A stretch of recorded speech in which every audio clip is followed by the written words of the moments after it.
Welcome to the Demeere podcast. We talk about martial arts, self-defense, and a whole lot more.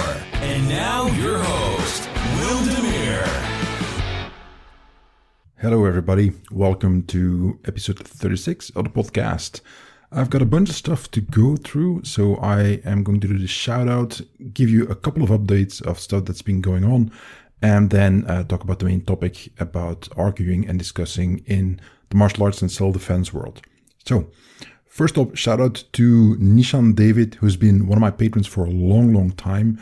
And it's thanks to his support and obviously my other patrons that I can do what I do and host all those files for my podcast and web hosting, which I'll mention in a little bit again. So a huge thanks to you, Nishan. I very much appreciate it. And I hope you enjoy everything else that I have on offer on Patreon. So if you also want to join the fun, go to patreon.com/Wim Demeere, my name. Again, there's a link in the show notes. Check it out and you can support the show and everything else and enjoy a quite extensive library of content that I have there. So that said, moving on to some updates. What's new? Well, I'm sure some of you will have thought like he's never going to finish it, but we're getting there. So my book, Boxing for Self-Defense Part 1, because there will be 3 volumes, that is pretty much finished. I've done all the rewriting and editing, and now I am waiting for the proofreader to get it back to me. So I was supposed to get it back today, but I just got an email that she asked for 2 extra days to finish it, because she said it's quite a large order. I said, yeah. It's pretty big. I think I'm at about 35,000 words, more or less. So I should have gotten it back today, and I hope to get it back at the latest Sunday or Monday, and then I can go over all her changes and corrections and do another round of getting all that stuff sorted out. And then I can move on to the next phase, which I'm actually working on right now, which is editing the pictures. That's a quite a difficult job to get right. It's a lot of work in a software program similar to Photoshop, getting stuff right, getting the lighting okay, cropping the pictures correctly, and so on. Huge amount of work that comes into that. I'm not going to bore you with that, but that's what I'm going to do right now, as I am waiting for the proofreader to get me the file back. And then once I get that back and review it, I can add the pictures to it, and then it is pretty much the final phase of publishing the book, and that's formatting and reviewing the paperback and ebook. So I use a formatting service, and they will then, I get my Word document, get all the pictures, and they put that neatly into one document that can then be used for both the ebook and then the paper version. And then obviously once I have that uploaded to Amazon, I have to do a check first. So I have to order a paperback version of the book, and they have to send that to me, and that depends on how which options they have, but usually that takes about a week to get to me, because they have to apparently print it in the US and then send it to me. It has to get shipped over here, get through customs and all that, and I have to review for mistakes. And when that is done, I can finally hit the publish button, which I am very much looking forward to, because this book has basically kicked my ass for the last few years. It's been very, very difficult for a variety of reasons. Most of all, my rehab taking so long, and then 2 years ago, tearing up my shoulder, having shoulder surgery, and having to do rehab for my shoulder on top of that. So that pretty much ate up a lot of time and a lot of energy, which I didn't have a sufficient amount of energy to do everything I wanted to do. Anyway, so that's what's up next. This should be in the upcoming days/weeks, depending on how quickly I can get stuff back from all the places that I just mentioned. If you want, you can get on my notification list, and then you get an email from me whenever I have a new book out, and this one here.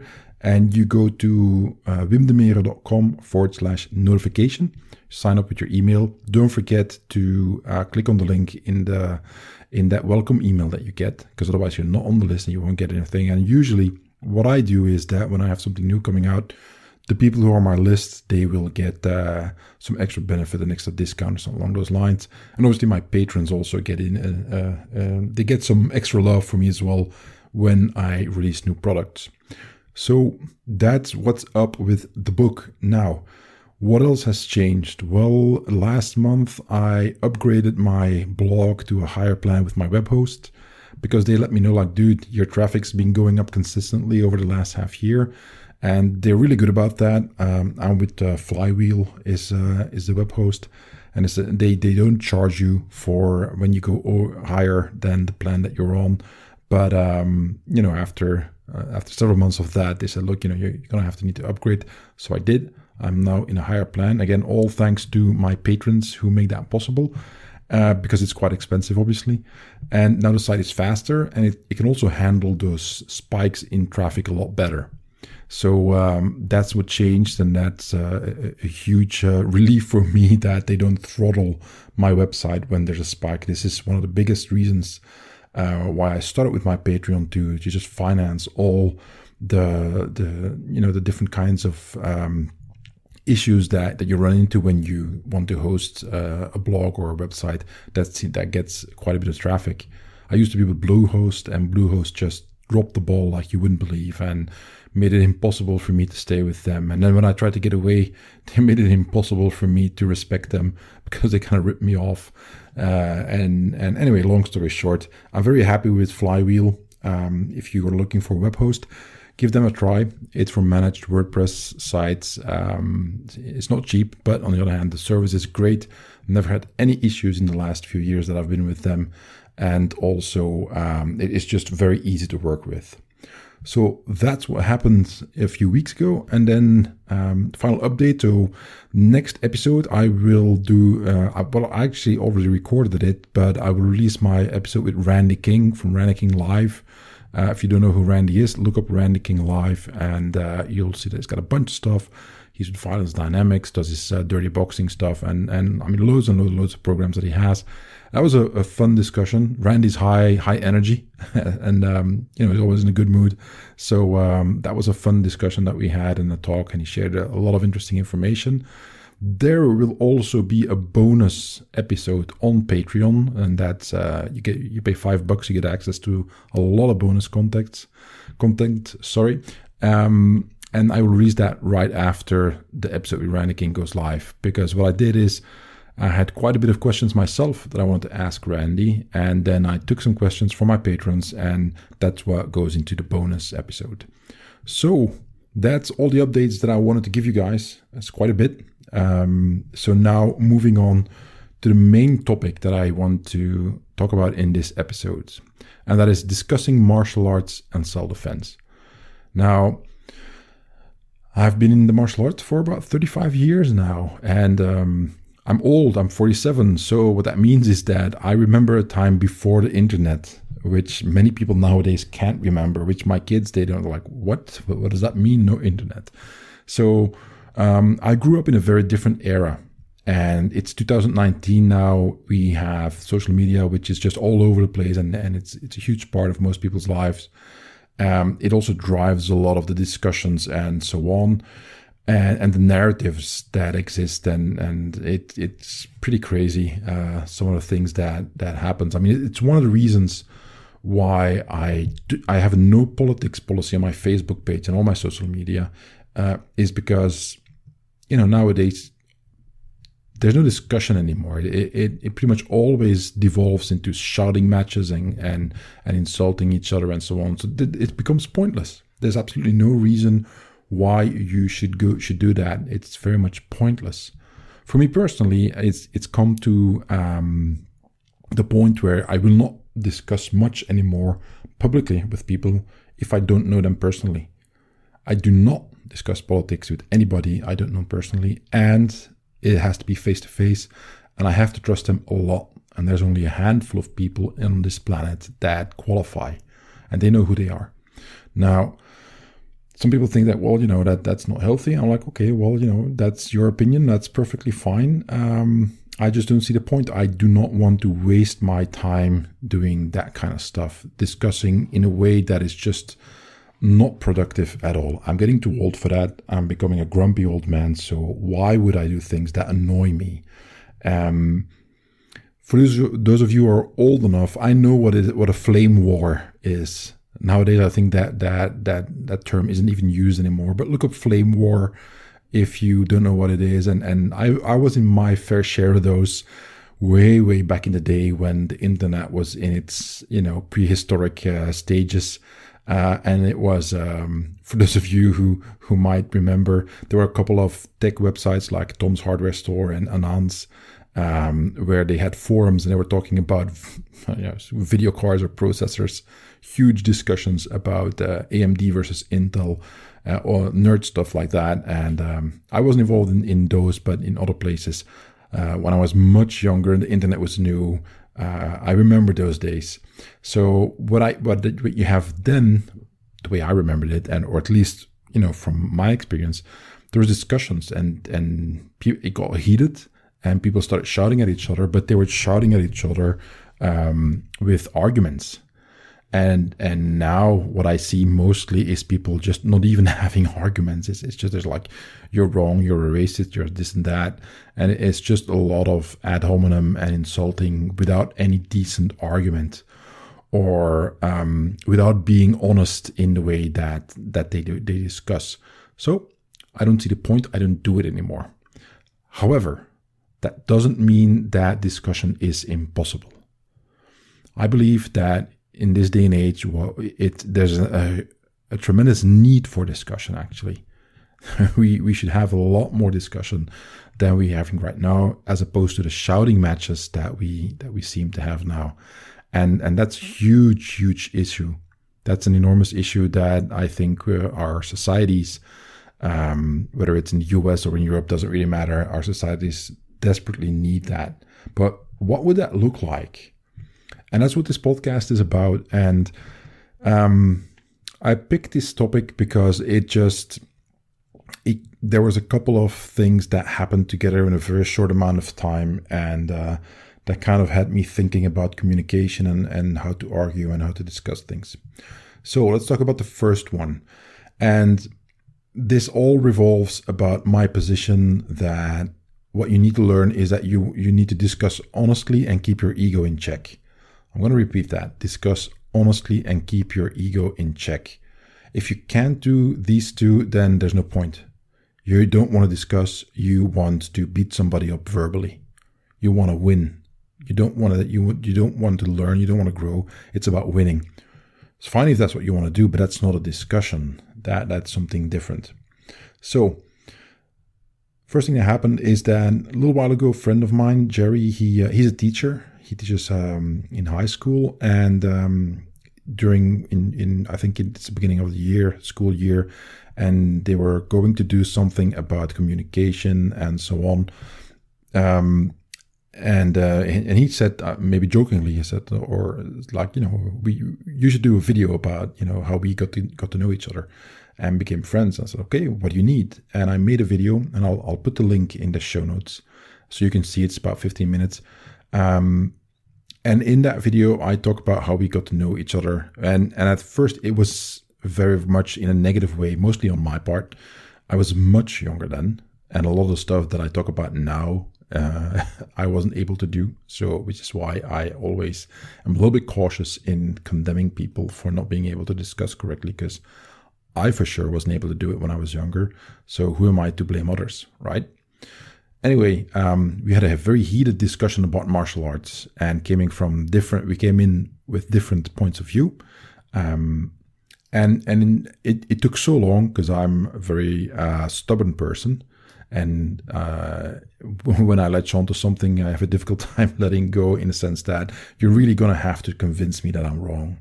And you better come up with some really solid arguments. Anyway, that took so long that people were telling us, like, guys, knock it off. Just go away with your discussion. Nobody wants to hear it anymore. And what ended it with, and put it differently, the discussion ended, and pretty much Jerry, who was always very polite and didn't seem to get all riled up the way I was during that discussion, he said, like, look, okay, this was good. The value of the discussion lies in the exchange, and not in the fact that you can convince the other party of you being right and them being wrong, or converting them to your side of the argument. And that is something that stuck with me. And I tried to live up to that standard, which is very, very difficult. And that's what I said just before, is that you can live up to that standard if you discuss honestly. And that means that you start with the point of view that, right, this is going to be an exchange. It's not about winning. It's not about right or wrong. We're going to exchange ideas, arguments, and so on. And if the other party manages to tear down your arguments with their good ones, then maybe A, you were wrong. There's a possibility. Or B, you need to rethink your argument. Maybe you're not necessarily wrong, but the argument, the way that you expressed it, isn't strong enough. There are maybe logical fallacies in there that you need to get rid of. So the discussion in and of itself can be constructive, regardless of who breaks down the arguments of the other side more than the other. It doesn't matter. The point is that you rephrase your arguments and you fine tune them so they actually get stronger by doing that discussion. And that's something that I think it requires to be honest with your goals when you discuss. And then the second part of that is keep your ego in check. Because if you get emotional, then you want to win. If you get angry, if you get annoyed at the other person using logic and reason to kind of box you in, and you can't really counter it, well, then it's easy to go into logical fallacies and make it personal. So you don't want to do that. Now, I'll give you another example. This is the second thing that happened that triggered this podcast, and that's I was on Randy King's podcast, Randy that I mentioned in the introduction.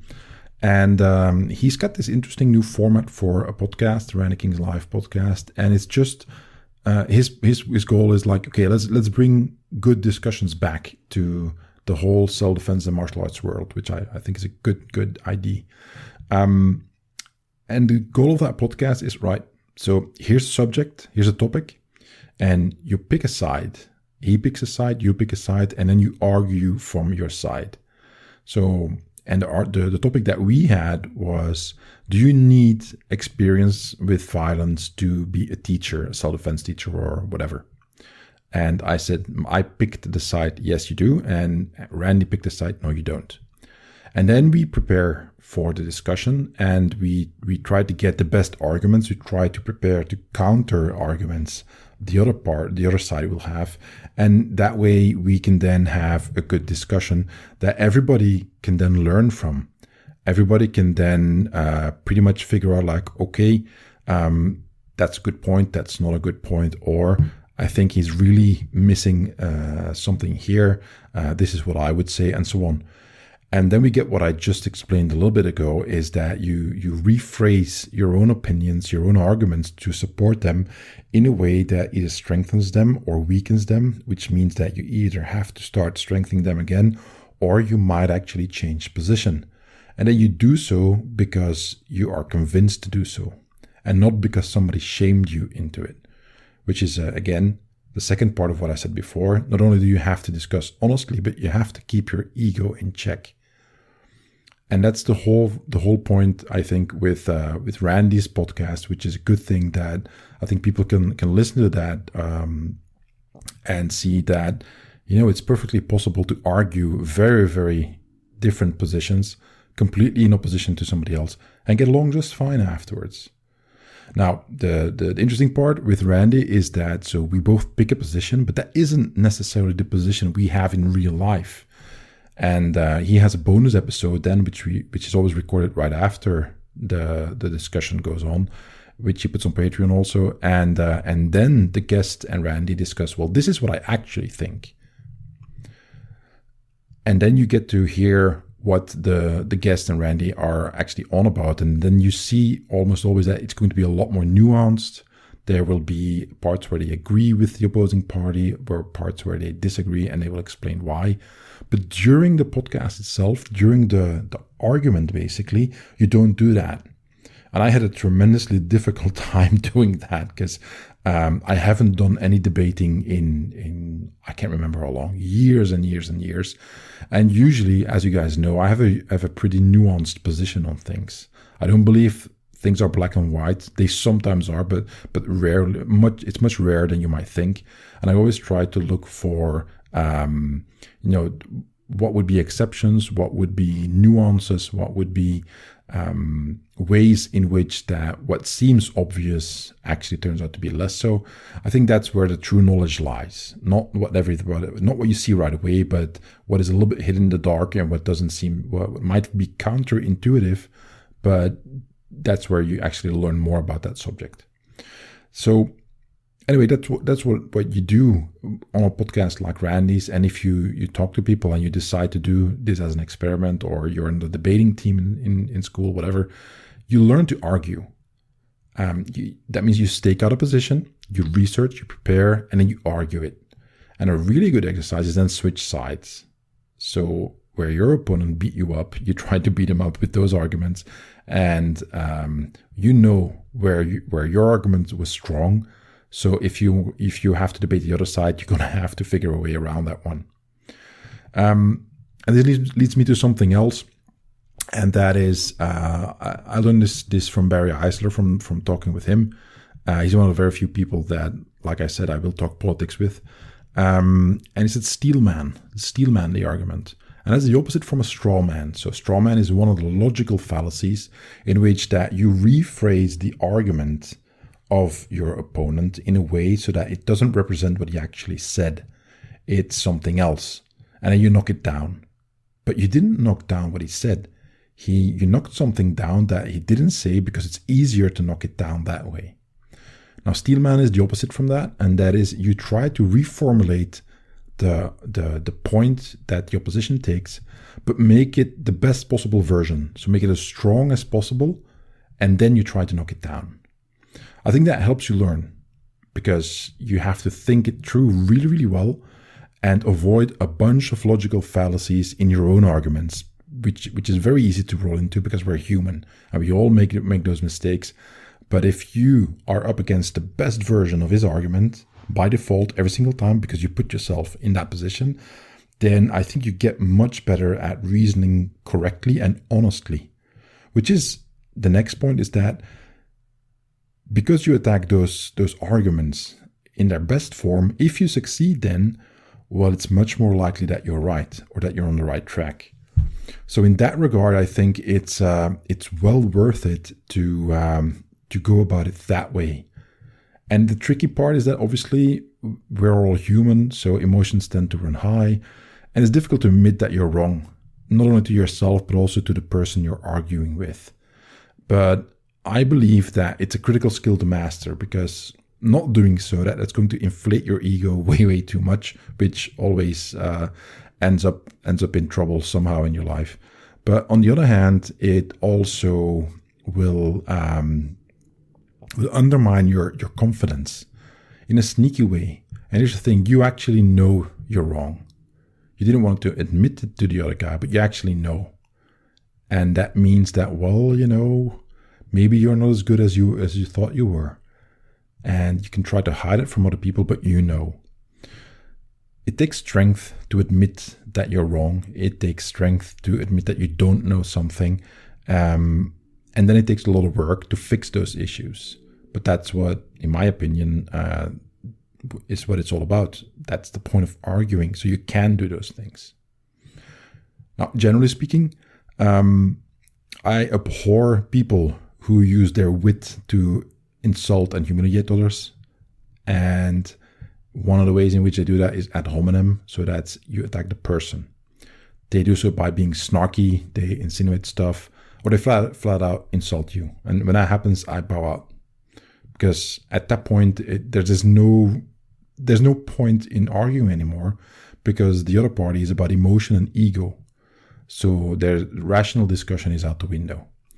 The last time I banned somebody on my Facebook page was because they insulted me like that.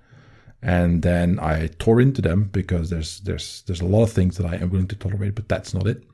So, and I got this half-assed apology, which I poked at a little bit, and then I found out very quickly that it was a dishonest apology. I banned that person. I have zero patience with those kinds of people anymore.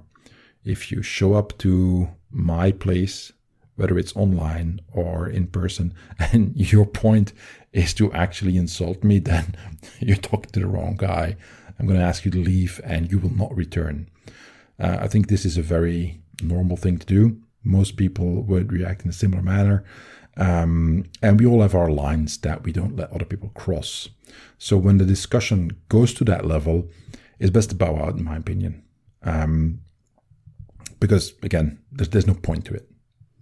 So that was the first part. And now the second part is a little bit shorter. What I wanted to say is that, so on the one hand, you have to have the goal of discussing honestly and keeping your ego in check. And something else that I think helps is just accepting from the get-go that there's more than one side. And this is critical. More than one position can be right at the same time. Meaning, for you to be right, the other guy doesn't have to be wrong. You can both be right. You can also both be wrong, obviously, but you can both be right. And I'll point this to something else. So I just did a bonus episode on Patreon for the podcast, and it's about a post that Rory Miller had on his Instagram about teachers and holding back information. And he said, it's bullshit, don't do that, and so on. And in that regard, he was right. But there are also other ways to look at that. And it all depends on your interpretation of what is written in that meme or in that picture. So you can go about looking at it a different way and have the opposite position from him saying, this is nonsense, and actually say, well, actually, this makes sense. However, not in the way that he sees it, not in the way that he interpreted that, which means that, again, he's more than right in the way that he expressed his opinion about that, given the point of view he took, given the approach he took towards what does that actually mean. But I believe there are other ways of interpreting that. And that's my whole point of that. More than one position can be right at the same time. I'll give you another example. Many years ago, I wrote this blog post, and I put a link in the show notes. It's "High Kicks Don't Work in the Street." Now, this is something that's been said for years and years and years. Here's the thing. I've done it, and I know plenty of people who've done it as well. So what gives? This is one of those fallacies that we find in the martial arts, is that because you can't do it, you think it doesn't work. Well, no, that's not how things are. You are not the standard for the universe, even though that might feel like that for you. But one individual does not represent the entirety of all the possibilities and all the options. One individual represents something very, very specific. Now, again, you can read the blog post, but I mentioned in that post that, well, it depends on a bunch of factors.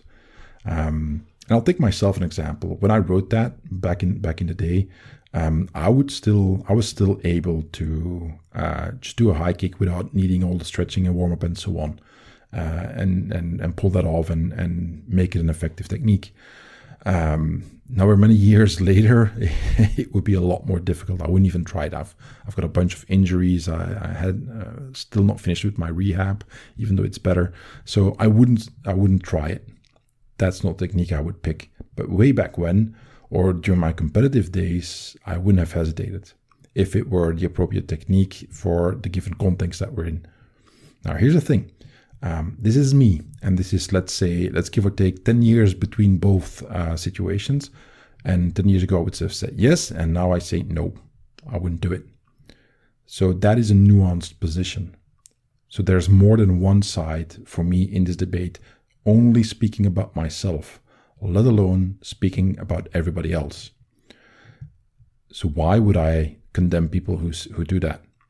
So at worst, what I'll say is that, well, it may not work for me, but maybe it works for you. And I think that is a standard that is much more honest, and it's a conclusion to the discussion that is much more honest than say like, yes, they work, or no, they don't work.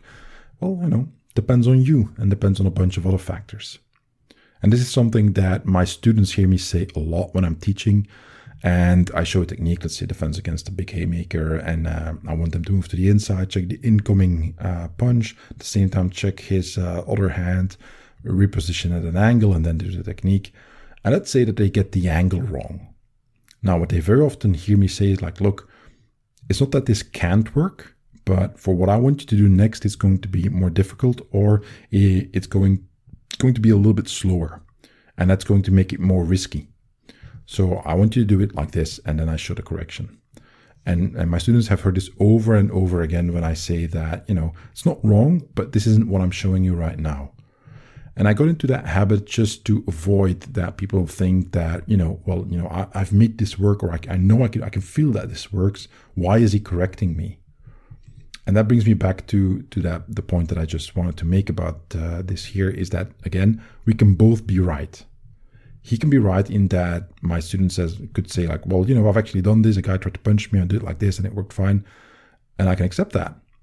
And then I can say like, look, that's fine. However, I want you to do this instead. And from the position that you're in right now, it's going to either be more difficult, or it might actually not work at all. Or it might create a different problem down the road for whatever you have planned next. And then I can be right as well. We're both right. And nobody lost. Quite on the contrary, we both won, because now he has a much more nuanced view of what I'm trying to teach. And he also becomes more open to the possibility of doing other things depending on the needs of the situation that he's in. So there's no losers.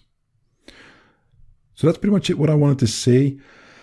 If you discuss things online when it comes to self-defense or martial arts, and in general, obviously, I would say, give this some thought, discuss honestly, keep your ego in check, and accept that other people can be right as well. And for that, you don't have to be wrong. And if you can all do that, that would be awesome, don't you think? So, quickly to end. So for the show notes, go to wimsblog.com/36, the number 36. And then you can find all the links. Next week, I think it's going to be next week, I will release the episode with Randy King, who I interviewed. And again, you can also find in the episode that I did on his podcast in the show notes and see what that discussion is all about. If you want to support us and get access to a bunch of stuff, go to Patreon, link in the show notes. Obviously, the best thing you can do, like, share, subscribe, join me on social media, share this podcast with everybody who you think might be interested, and because it makes a huge difference. All right, that's me checking out. I will talk to you guys next time. Thanks for listening to the Demeere podcast. For more information, go to www.wimsblog.com.